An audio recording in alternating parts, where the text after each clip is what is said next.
तो कैसे हो आप सब। आज हम क्लास 10 के साइंस का अध्याय नंबर 6 को आप सबको बताने वाले हैं बहुत इजी तरीके से। दोस्तों वीडियो अच्छा लगा दोस्तों, चैनल को सब्सक्राइब करना, साथ में बेल आइकन दबाना मत भूलना दोस्तों। चलो दोस्तों शुरू करते हैं अपने अध्याय को। अध्याय नंबर 6 है। चलो दोस्तों शुरू करते हैं। जैव परिक्रम। जैव परिक्रम मतलब क्या समझते हो दोस्तों? हम समझाते हैं जैव परिक्रम क्या है। तुम खाना खाते हो ना, किसी भी कार्य करने की प्रक्रिया को जैव परिक्रम कहते हैं। जैसे दोस्तों तुम जाते हो, कोई भी उठा के सामान लेके जाते हो, वहाँ पे करते हो, खाते पीते हो, क्या है तुम्हारे जो अंग में खाते हैं उसे उत्सर्जन करते हो, उसी को जैव परिक्रम कहते हैं दोस्तों। किसी भी वस्तु के कार्य करने की प्रक्रिया को, वस्तु के नहीं, किसी व्यक्ति या मानव के या जंतु के कार्य करने की प्रक्रिया को जैव परिक्रम कहते हैं दोस्तों। चलो दोस्तों आगे आप इसके प्रकार हैं, 4 प्रकार हैं इसके जैव परिक्रम के। चलो दोस्तों हम बताते हैं। पहला क्या? पोषण। पोषण किसे कहते हैं दोस्तों? चलो पहला पोषण शुरू करते हैं। भोजन ग्रहण करना, पचे भोजन का अवशोषण एवं शरीर द्वारा अनुरक्षण के लिए उपयोग, उसका उपयोग पोषण कहलाता है दोस्तों। जैसे पोषण खाना खाते हो ना, उसी को पोषण कहते हैं। तभी तो तुम्हारे पास ताकत आता है, तुम्हें तो तभी तो कुछ कर पाते हो। इसी को क्या कहते हैं? पोषण कहते हैं। किसी भी मनुष्य कार्य करने की प्रक्रिया को खाने से लेकर उत्सर्जन तक की प्रक्रिया को पोषण कहते हैं। समझ गए दोस्तों ना? चलो आगे। पोषण के आधार पर जीवों में 2 समूह में बांटा गया है, मतलब कि पोषण 2 प्रकार के समूह में बांटा गया है दोस्तों। चलो पहले देखते हैं। स्वपोषित पोषण, विषम पोषित पोषण। स्वपोषित पोषण समझो दोस्तों क्या होता है? स्वपोषण पोषण वह तरीका जिसमें जीव अपने आसपास के वातावरण से उपस्थित सरल अजैविक पदार्थ जैसे CO2, पानी और सूर्य के प्रकाश अपना भोजन बनाते हैं। जैसे दोस्तों गेहूँ है, क्या होता है? सूर्य के प्रकाश से अपना भोजन बनाता है। हम सब क्या हैं? हम सब उपभोक्ता हैं, वो सब उत्पादक हैं दोस्तों। पेड़ सब उत्पादक हैं, फल मिलते हैं, हम उपभोक्ता हैं। इसी को कहा जाता है स्वपोषित पोषण। जैसे हरे पौधे क्या? गेहूँ हो गया, यह सब हरे पौधे स्वपरागण पोषण है, स्वपोषित पोषण। चलो दोस्तों आगे। विषम पोषित पोषण किसे कहते हैं? वह पोषण जो तरीके जिसमें जीव अपना भोजन स्वयं नहीं बना पाते, बल्कि अपने भोजन के लिए अनेक जीवों पर निर्भर रहते हैं। जैसे दोस्तों मानो क्या है? तुम थोड़ी बना लेते हो। खेत में क्या होता है? भोजन कौन बनाता है? भोजन तुम तो उबालते हो, बनाते हो। चावल कहाँ से आता है? खेत से आता है। क्या है? वो सब उत्पादक हैं, वो सब उपभोक्ता हैं। अब सब क्या है? विषम पोषित हैं। उनके सब क्या है? स्वपोषित। चलो दोस्तों आगे। अब स्वपोषित पोषण। स्वपोषित पोषण हरे पौधे से तथा कुछ जीवाणुओं जो प्रकाश संश्लेषण कर सकते हैं। प्रकाश संश्लेषण पेड़ पौधे करते हैं दोस्तों, फल तभी तो देते हैं, हम सब खाते हैं। चलो दोस्तों आगे। अब प्रकाश संश्लेषण। प्रकाश संश्लेषण मतलब क्या होता है दोस्तों? आप सबको समझाते हैं हम इसको अच्छी तरीके से। यह वह परिक्रम है जिसमें स्वपोषित मतलब क्या? जो अपना भोजन स्वयं बनाते हैं, बाहर से लिए पदार्थ को ऊर्जा उत्सर्जित रूप से परिवर्तन कर देते हैं। यह पदार्थ कार्बन डाइऑक्साइड तथा जल के रूप में लिए जाते हैं। सूर्य से प्रकाश तथा क्लोरोफिल की उपस्थिति में कार्बोहाइड्रेट की परिवर्तन कर देता है। मतलब कि दोस्तों पेड़ पौधे क्या करते हैं? क्लोरोफिल लेते हैं, सूर्य के प्रकाश लेते हैं दोस्तों, कार्बोहाइड्रेट जानते हो दोस्तों लेते हैं। चलो दोस्तों आगे। अब प्रकाश संश्लेषण के लिए आवश्यक कच्ची सामग्री। दोस्तों यह इम्पोर्टेंट है, यह आ सकता है। कच्ची सामग्री, प्रकाश संश्लेषण के लिए कच्ची सामग्री।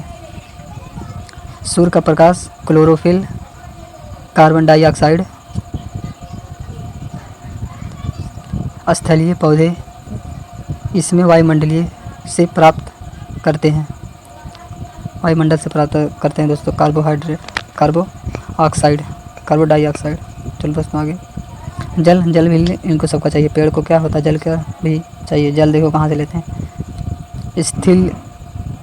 स्थलीय पौधे जड़ों द्वारा मिट्टी से जल का अवशोषण करते हैं दोस्तों। जानते हो आप सब पेड़ लगाए होंगे, जानते होंगे, सिर्फ समझना है दोस्तों बस। प्रकाश संश्लेषण के दौरान निम्नलिखित घटनाएं होती हैं। क्लोरोफिल द्वारा प्रकाश ऊर्जा अवशोषित करता है। प्रकाश ऊर्जा रासायनिक ऊर्जा रूपांतरित करता है। जल अणुओं का हाइड्रोजन ऑक्सीजन के अपघटन हैं। कार्बन डाइऑक्साइड कार्बोहाइड्रेट अपचयन है। चलो दोस्तों आगे, रंधक। रंधक दोस्तों समझो किसे कहते हैं, रंधक।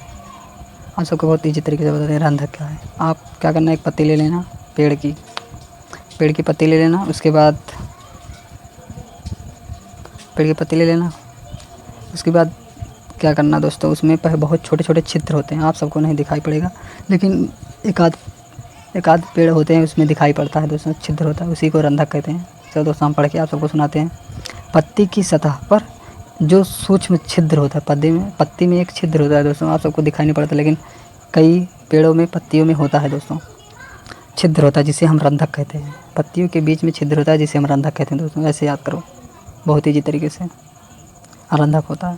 चलो दोस्तों आगे, रंधक के प्रमुख कार्य, प्रकाश संश्लेषण के लिए गैसों का अधिकांश आदान प्रदान इन्हीं छिद्रों द्वारा करता है दोस्तों। गैस इन्हीं से लेता है, इन्हीं से देता है, यहीं से मतलब कि रंधक से। क्या है बाह्य कक्ष, क्या है सहायक कोश, अधिक चरम कोशिका, धारक कोशिका, रंधक। वाष्प उत्सर्जन प्रक्रिया में जल का वाष्प के रूप में रंधक द्वारा निकल जाता है। मतलब दोस्तों जब रात हो जाती है तो जल इसी पत्तियों द्वारा निकल जाता है, उत्सर्जित हो जाता है, जैसे गंदे सब जल हुए निकल जाते हैं इसी पत्ती द्वारा। चित्र, रंधक पत्ती की सतह पर सूक्ष्म छिद्र श्वसन गैस के विनिमय और उत्सर्जन के लिए खुलते और बंद होते हैं दोस्तों। देख लो दोस्तों क्या कहा, ऑक्सीजन के लिए क्या करते हैं, खुलते हैं, श्वसन लेने के लिए खुलते हैं और बंद होते हैं, उत्सर्जन करने के लिए खुलते बंद होते हैं। चलो दोस्तों आगे दोस्तों, विषम पोषित पोषण के 3 प्रकार हैं दोस्तों। जो हम सब है ना, विषम पोषित हम सब दूसरों पर निर्भर रहते हैं ना, क्या हम सब पेड़ पौधे पर निर्भर रहते हैं, धान गेहूँ पर निर्भर रहते हैं, तभी तो हमें खाना मिलता है। हम क्या हैं, विषम पोषित हैं। स्वपोषित कौन है, जो बनाता है। चलो दोस्तों आगे, विषम पोषित 3 प्रकार के होते हैं। प्राणी संपोषण दोस्तों समझो, प्राणी संपोषण मतलब जब कोई, देखो समझो तो, इस जीव के संपूर्ण भोजन पदार्थ का अंतर्ग्रहण करते हैं तथा अपना अपचयन शरीर के अंदर ही कर लेते हैं दोस्तों। जैसे समझो क्या करते हैं, हम सब भोजन खाते हैं ना, समझो दोस्तों हम सब भोजन खाते हैं, पेट में जाता है, क्या होता है, उसका पाचन होता है, उसके बाद उत्सर्जन हो जाता है। इसी को क्या कहते हैं, प्राणिक संपोषण। जैसे दोस्तों अमीबा खा के उसके बाद निकाल देता है, ऐसे मानव भी है ना, निकाल देता है, भोजन करके निकाल देना ही प्राणी संपोषण है। समझ गए दोस्तों ना। चलो आगे, मृत्यु जैविक पोषण। मृत्यु जैविक मतलब दोस्तों, मृत्यु जैविक अपना भोजन मृत जीवों के शरीर या सड़ने गलने कार्बनिक पदार्थ से प्राप्त करते हैं दोस्तों। जब कोई कीट उट मकोड़ा सड़ जाता है तो उसे क्या करते हैं, फफूंदी कवक खा लेते हैं जाकर, उससे प्राप्त करते हैं दोस्तों। ये सब कोई कवक एक जानवर होता है दोस्तों, फफूंदी भी एक होती है जीव, वो वही सब खाती है, कार्बनिक कचड़े जिसमें भाव नहीं होता, सड़ जाता है, उसी को खाती हैं। अब देखो चलो उधर परजीवी पोषण दोस्तों, एक इसको आप समझ जाओगे। परजीविक अन्य जीवों के शरीर के अंदर या बाहर रहकर उनको बिना मारे उन्हें अपना भोजन प्राप्त करते हैं दोस्तों। समझो क्या, जैसे जू, अमरवेल, फिताक्रिमिक। समझो दोस्तों, जू क्या होता है, अपने सबके बाल में होता है ना, अपने सबके बाल में खाता है, उसी से रूसी पड़ जाती है, इसीलिए यह क्या है, परजीवी पोषण दोस्तों। समझ गए ना। चलो दोस्तों आगे, अब अमीबा देख लीजिए क्या है। अमीबा में पोषण समझिए दोस्त, अमीबा क्या करता है, पहले केंद्र बनता है, उसके बाद उसके बगल कोई खाद्य सामग्री जब आता है ना, तो धीरे धीरे उसके बाह्यतम मतलब कि अंतर्यामी हाथ निकलते हैं, अंतर्यामी मतलब दृश्य हाथ निकलते हैं, और वह अपने भोजन को आकर्षित करता है। देख सकते हैं दोस्तों कैसे करता है। उसके बाद पूर्ण तरीके से आकर्षित कर लेता है, उसे के खाने के बाद उसे उत्सर्जित कर देता है, मतलब कि निकाल देता है। चलो दोस्तों अब इधर देखते हैं, अमीबा भोजन को अपने पदार्थ की सहायता से, अपने पदों की सहायता, पदार्थ मतलब पदों की सहायता से घेर लेता है। मतलब कहना दोस्तों, अदृश्य से घेर लेता है। खाद्य रिक्तता जटिल पदार्थ का विघटन सरल पदार्थ में किया जाता है। बचा हुआ अप अपच कोशिका की सतह से की ओर गति करता है, मतलब कि कोशिका की सतह की ओर दोस्तों अवसाद निकलता है ना, ये पदार्थ शरीर के बाहर निष्कर्षित कर देता है दोस्तों, खाने के बाद उसे निष्कर्षित कर देता है। आप सबको हम बताए ही थे। चलो दोस्तों आगे, पैरामीशियम के पोषण। पैरामीशियम कैसे पोषण करता है दोस्तों, चलो देखते हैं। पैरामीशियम परिच्छाभ मतलब कोशिका की पूरी सतह से ढक लेता है, मतलब कि दोस्तों किसी अपनी भोजन को पूरी सतह से ढक लेता है। और आगे दोस्तों, भोजन एक विशिष्ट स्थान से ग्रहण किया जाता है, मतलब ग्रहण विशिष्ट स्थान से करता है दोस्तों। चलो दोस्तों आगे, मनुष्य का पाचन कैसे होता है दोस्तों, और हम आप सबको ये तरीके से बताएंगे। चलो दोस्तों शुरू करते हैं। मनुष्य का पोषण कैसे होता है दोस्तों। मनुष्य पोषण कैसे करते हैं दोस्तों, मानो जैसे हम सब कैसे पोषण करते हैं। ईजी तरीके से समझना, दिमाग पे ज़्यादा जोर मत डालना, नहीं तो दोस्तों समझ में नहीं आ पाएगा। ईजी से समझना, बहुत आराम से आ जाएगा। चलो दोस्तों शुरू करते हैं। आहार नाल मूल रूप में मुंह से गुदा तक विसर्जित एक लंबी नलिका होती है दोस्तों, क्या, जहाँ से हम उत्सर्जन करते हैं, जहाँ से हम लैट्रिन करते हैं, क्या होती है, उसी को गुदा कहते हैं। गुदा ना आहार नाल जो हम सब भोजन करते हैं एक नली नहीं होती, उसी को आहार नाल कहते हैं दोस्तों। आगे, मुँह दांत जिबड़ा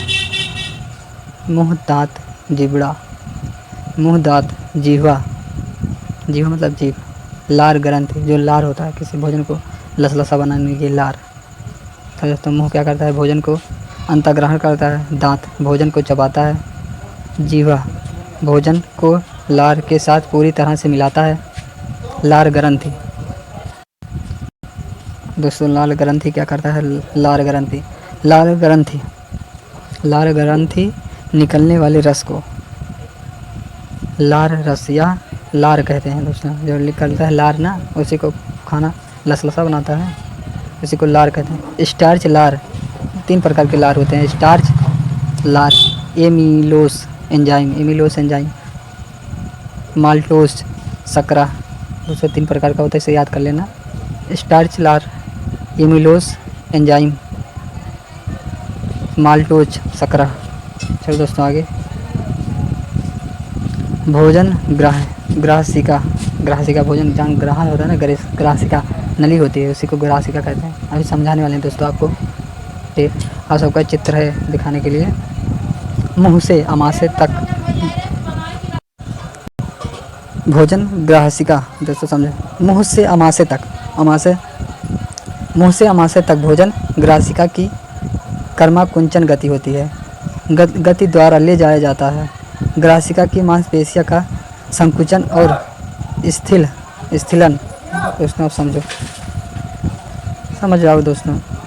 जीवा मुँह, ग्रासिका देखो नलिका आई हो दोस्तों, ग्रासिका देखो, ग्रासिका देख सकते हैं दोस्तों, आप सब देख सकते हैं दोस्तों। यही नलिका आई है, देखो देखो क्या नलिका गई है, यही ग्रासिका है। और मुँह से हम सब खाना खाते हैं, एक ग्रासिका नलिका होती है। अमाशय में दोस्तों यहाँ आती है ना ही। चलो दोस्तों आगे, अब जीवा क्या होता है, उसे जीव होता है ना, जीवा उसी को कहते हैं। इकृत दोस्तों, यहाँ से क्वेश्चन आता रहता है दोस्तों।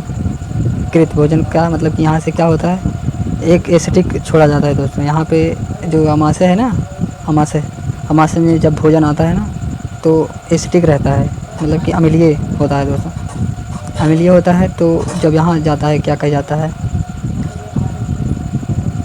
अमाशय में अग्नाशय में क्या होता है जानते हो दोस्तों, अग्नाशय में अम्लीय प्राकृतिक का होता है, वहाँ पे अम्लीय होता है। और जो यह इकृत, यह क्षारीय बना देता है पहले।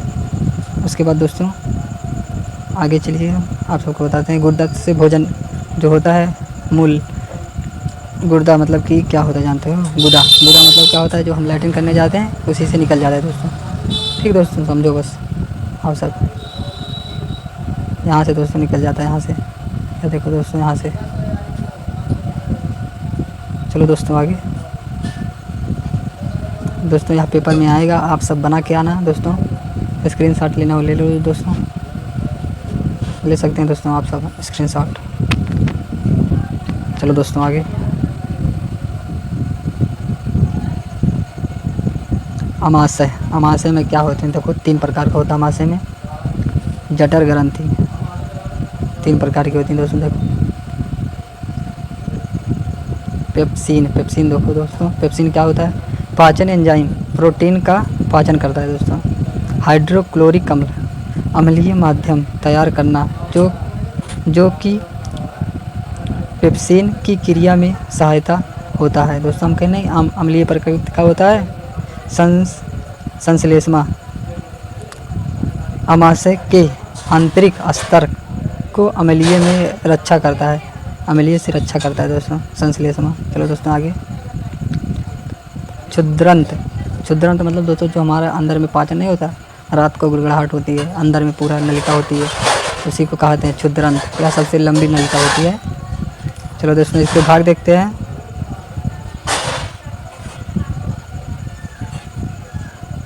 अंतःरस, तो दोस्तों देखते हैं इसके प्रकार। यह 3 प्रकार का होता है। प्रोटीन, वसा, कार्बोहाइड्रेट। कार्बोहाइड्रेट ग्लूकोज का निर्माण करता है। और प्रोटीन, प्रोटीन किसका? अमीनो अम्ल का। और वाप्स अम्ल की ग्लिसरा इकृति अमाशय से संवरण प्राप्त करती है। इकृति पित्त रस, पित्त लवण बनाता है। कृति दोस्तों पित्त रस बनाता है जो एस्ट्रिक को हटा देता है, क्षारीय को अम्लीय में अम्लीय हटा देता है, क्षारीय बना देता है। चलो दोस्तों आगे। वाप्स, वसा, पित्त लवण, वसा, बड़ी गोलिकाएं, इम्लेसीकरण, छोटी गोलिकाएं। चलो दोस्तों आगे। अग्नाशय, अग्नाशिकाएं रस, अग्निशाएँ मतलब कि अग्निशाएँ रस मतलब कि 3 प्रकार की होती हैं। एमिलोस एंजाइम, टिप्सन एंजाइम, लाइपेज एंजाइम। तो देखते हैं दोस्तों। प्रोटीन,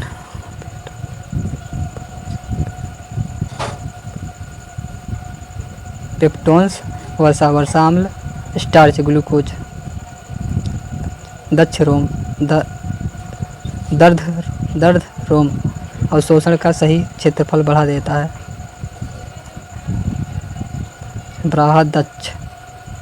प्रांतदक्ष, जल का अवशोषण, वर्ज्यों पदार्थ गुदा द्वारा शरीर से बाहर निकाल देता है। मतलब कि दोस्तों यह शरीर से बाहर निकालने वाला है मलमूत्र। तो दोस्तों आगे। श्वसन किसे कहते हैं दोस्तों, हम आपको बताने वाले हैं। पोषण प्रकरण के दौरान ग्रहण की गई खाद्य सामग्री, खाने की सामग्री दोस्तों ग्रहण की गई मतलब खाई गई सामग्री ग्रहण करने का उपयोग कोशिका में होता है। कोशिकाओं में होता है दोस्तों, कोशिकाओं में होता है, जिसके विभिन्न जैव प्रक्रम के लिए ऊर्जा प्राप्त होती है। खाना खाते हैं ऊर्जा प्राप्त होता है दोस्तों, आप सब जानते हो। ऊर्जा उत्पादन के लिए कोशिका में भोजन के विखंडन को कोशिका का श्वसन कहते हैं दोस्तों। कोशिका जो विखंडन होता है उसी को हम श्वसन कहते हैं। चलो दोस्तों आगे। विभिन्न पथों द्वारा ग्लूकोजों का विखंडन, ग्लूकोज देख सकते हैं दोस्तों कैसे विखंडन हुआ है। कोशिका द्रव्य में 3C प्राइवेट प्लस ऊर्जा, ऑक्सीजन की अनुपस्थिति, ऑक्सीजन का अभाव, ऑक्सीजन की उपस्थिति देख सकते हैं। इथेनॉल, कार्बोहाइड्रेट ऑक्साइड, ऊर्जा जैसे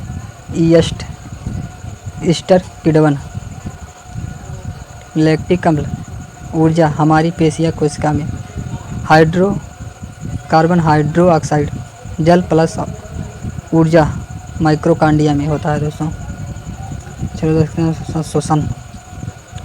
यह दोस्तों आता रहता है अंतर बताने के लिए। श्वसन के 2 अंतर होते हैं दोस्तों। चलो दोस्तों हम बताते हैं आप सबको। वायवीय श्वसन ऑक्सीजन में उपस्थित होता है। ग्लूकोज का पूर्ण उपचयन होता है। Carbohydrate carbohydrate oxide, carbon dioxide पानी और ऊर्जा मुक्त करता है। यह कोशिका द्रव्य में माइटोकॉन्ड्रिया में होता है। अधिक ऊर्जा उत्पन्न होती है, 36 एटीपी ऊर्जा उत्पन्न होती है। उदाहरण के लिए मानो, चलो दोस्तों आगे, आवैविक श्वसन ऑक्सीजन की अनुपस्थिति में होता है। ग्लूकोज का अपूर्ण अपचयन होता है जिसमें इथेनॉल, लैक्टिक अम्ल, कार्बन हाइड्रोक्साइड और ऊर्जा मुक्त होता है। यह केवल कोशिका द्रव्य में होता है। कम ऊर्जा उत्पन्न होती है, 2 एटीपी ऊर्जा उत्पन्न होती है ईस्टर में दोस्तों यह क्वेश्चन आता है। तो दोस्तों आगे, मानव श्वसन तंत्र दोस्तों आप सबको समझाते हैं इसी तरीके से। नसादर ग्रासनी, भोजन करने की ग्रासनी। कंठ, श्वसन नलिका, श्वसनिका, फेफड़े, कोशिका कोश, रुधिर वाहिका। चलो दोस्तों देखते हैं, देख सकते हैं दोस्तों कोशिका है। या कोशिका क्या होते हैं? हवा जो हम सब लेते हैं ना, ऑक्सीजन, यही से फूलता होता पचकता है, फूलता है पचकता है, इसी को कोशिका कहते हैं। नसादर, जो ऊपर नस होती है नाक की, उसी को नसादर कहते हैं। कंठ किसे कहते हैं? जो यहाँ कंठ है ना, बाजदा गटे के पास, यहाँ कंठ नहीं है आगे, उसी को कंठ कहते हैं। मुख भुआ जानते हो आप सबको दोस्तों, मुँह जो होता है।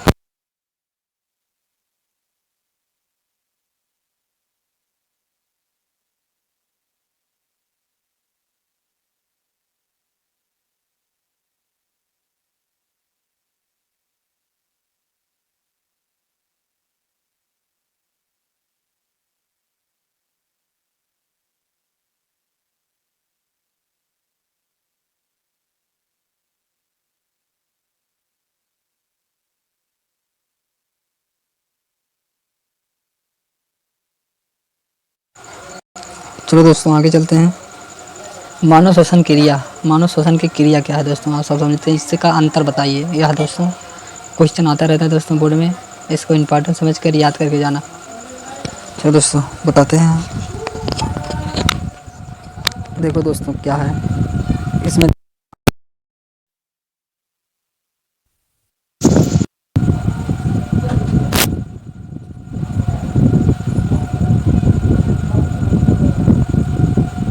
देखो दोस्तों अंतः श्वसन क्या होता है? मानव श्वसन क्रिया, अंतः श्वसन।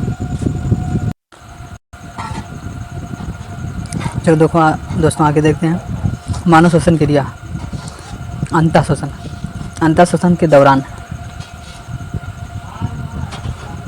वृक्षीय गुहा फैलती है,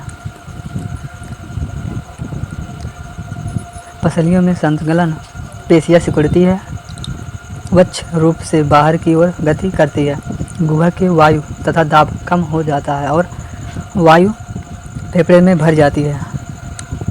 दोस्तों आगे यह इधर अच्छवसन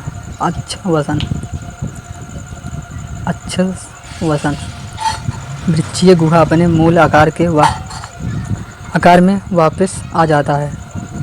पसलियों में पेशियाँ शिथिल हो जाती हैं, वक्ष अपने स्थान पर वापस आ जाता है, गुहा में वायु का दाब बढ़ जाता है और वायु कार्बन हाइड्रोक्साइड फेफड़े से बाहर हो जाता है। चलो दोस्तों श्वसन, अंतः श्वसन, सांस द्वारा वायुमंडल में गैस को अंदर ले जाता है। स्वच्छ श्वसन, फेफड़े में वायु गैस को बाहर निकालना, मतलब कि अच्छा मतलब कि कार्बन डाइऑक्साइड निकालना। स्थलीय जीव, श्वसन के लिए वायुमंडल में ऑक्सीजन का उपयोग करना। जो जीव जल में रहते हैं वे जल के लिए ऑक्सीजन का उपयोग करते हैं। जय हिंद दोस्तों, वीडियो अच्छा लगा तो चैनल को सब्सक्राइब करना, साथ में बेल आइकन दबाना मत भूलना दोस्तों। वंदे मातरम। जय हिंद दोस्तों, कल मिलते हैं दूसरे पार्ट में।